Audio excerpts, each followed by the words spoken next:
Oi! Hoje é a resenha de O Festim dos Corvos, livro 4 de As Crônicas de Gelo e Fogo.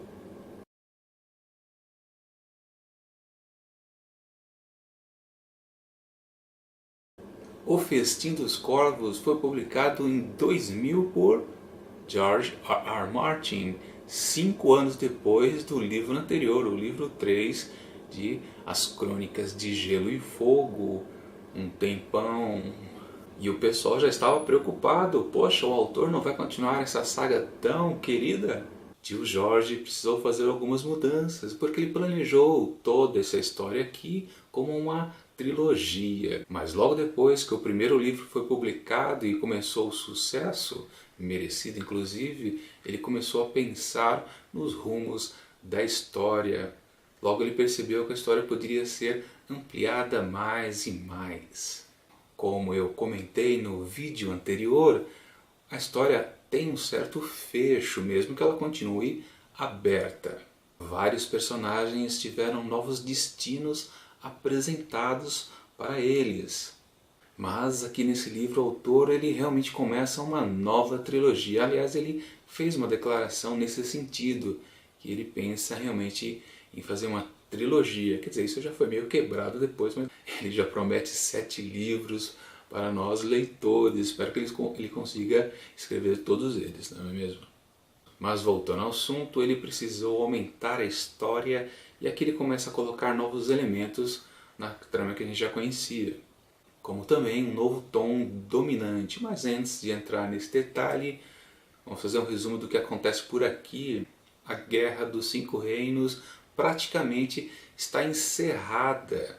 Stannis está lá no norte, então está longe do onde era o conflito, na verdade, né? E o pessoal que sobrou meio que está catando os cacos. E nisso se inclui tanto os poderosos quanto os humildes, os servos. O reino inteiro de Westeros está em frangalhos, né? Só as sobras de guerra. Então está todo mundo recolhendo o que pode para tentar novas uniões. Principalmente Cersei Lannister, né? Que através do seu filho Tommen, ela começa a tentar uma dominação ali em Porto Real e estender seu poder por todo Westeros. Claro que naquela base de meter os pés pelas mãos, né? Mas bem que seu irmãozinho Jaime avisou.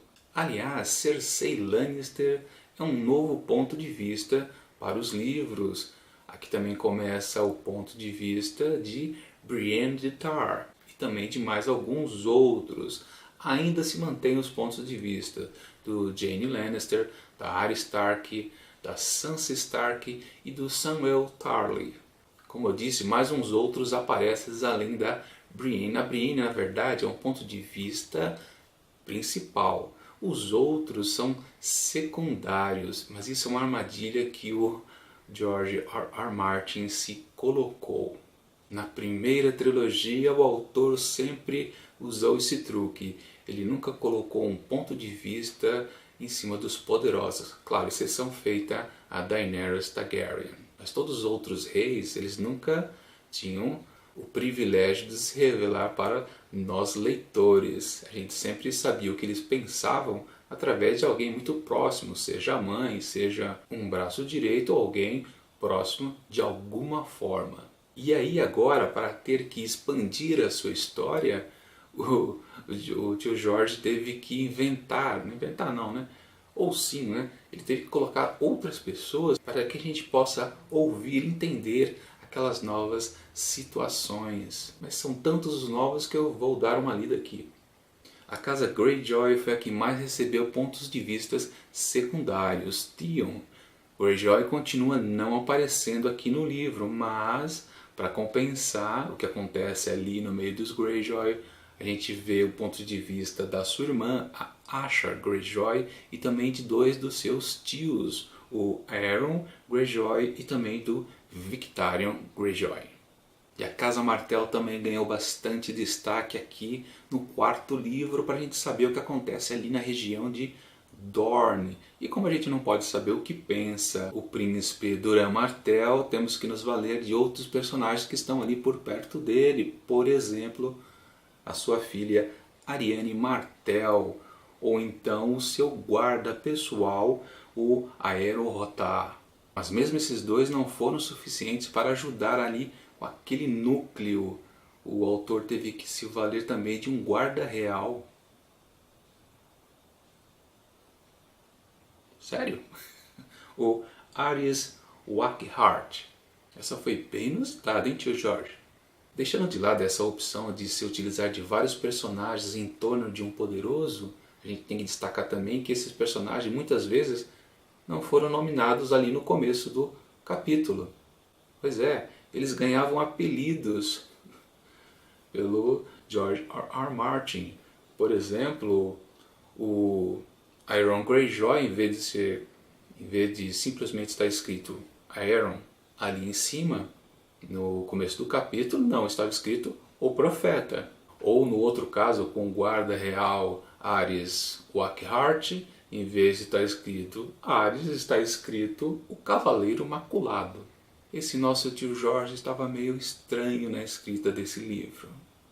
Cá entre nós, será que não é por causa dessa decisão de se valer desses personagens, depois maquiar a presença deles com apelidos, que tio Jorge demorou para escrever esse livro? Só para vocês terem uma ideia da confusão, quando o autor decidiu que faria uma segunda trilogia, ele pensou em dar um salto temporal de 5 anos, para que as crianças amadurecessem e os dragões, inclusive, crescessem também. Só que o bendito editor dele aconselhou ele a não fazer isso, porque traria muitos flashbacks ser incluído em todos os capítulos para explicar o que aconteceu nesse período pulado.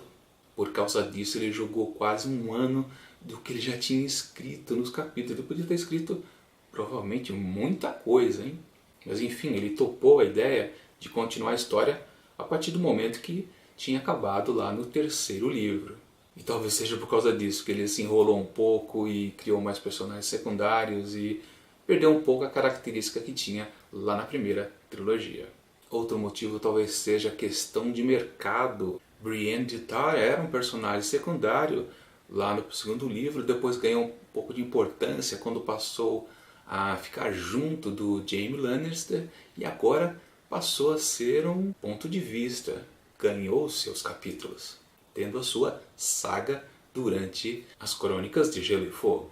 Asha Greyjoy também teve um destaque aqui nesse livro, e até Sansa Stark começa um processo de amadurecimento e despertice. Ela está ficando bem espertinha com seu professor Mindinho.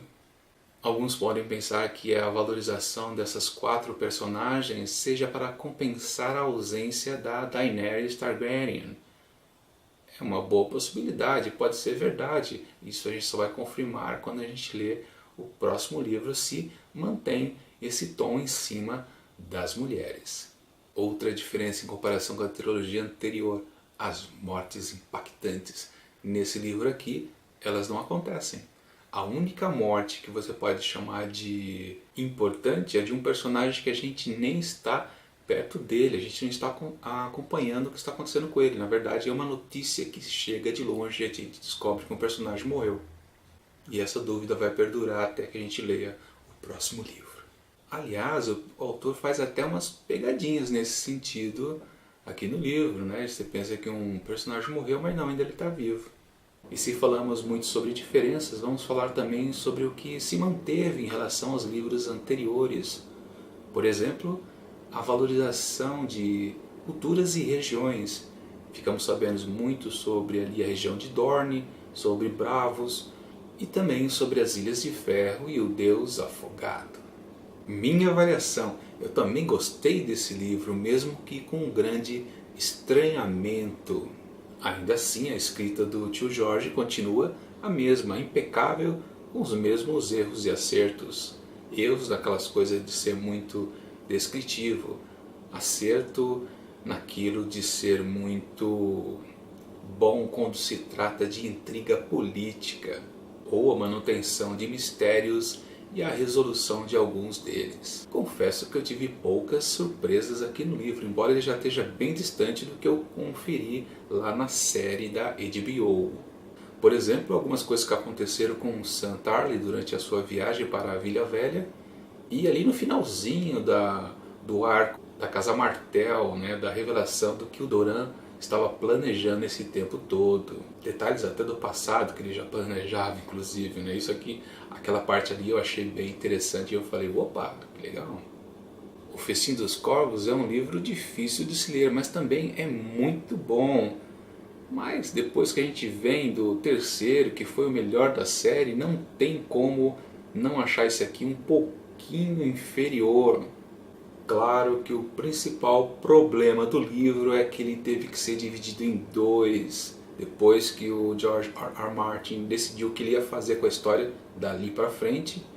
Ele descobriu que tinham feito um livro gigantesco e ele não queria fazer uma publicação de um livro em 2 tomos, ideia tradicional de editores. Então um amigo dele deu uma sugestão mais interessante: que tal dividir por regiões e personagens? Por isso que nesse livro aqui a gente não tem destaque para o que acontece lá na muralha ou o que acontece lá em Essos. Por isso a gente quase não fica sabendo sobre Jon Snow e nada da Daenerys Targaryen. E do Tyrion também, né? A gente não fica sabendo o que aconteceu com ele depois que ele fugiu após ter feito o que fez lá no final do terceiro livro.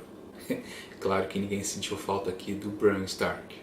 O Festim dos Corvos é um livro difícil de ler, ele soa estranho ao que a gente estava acostumado e um pouco decepcionante para quem vem do terceiro livro da série, que foi o melhor de todos. Aqui é um ritmo diferente, é uma história nova a ser contada, é uma história a ser iniciada, para falar a verdade, né? Mas, de qualquer forma, é um livro ainda muito bom.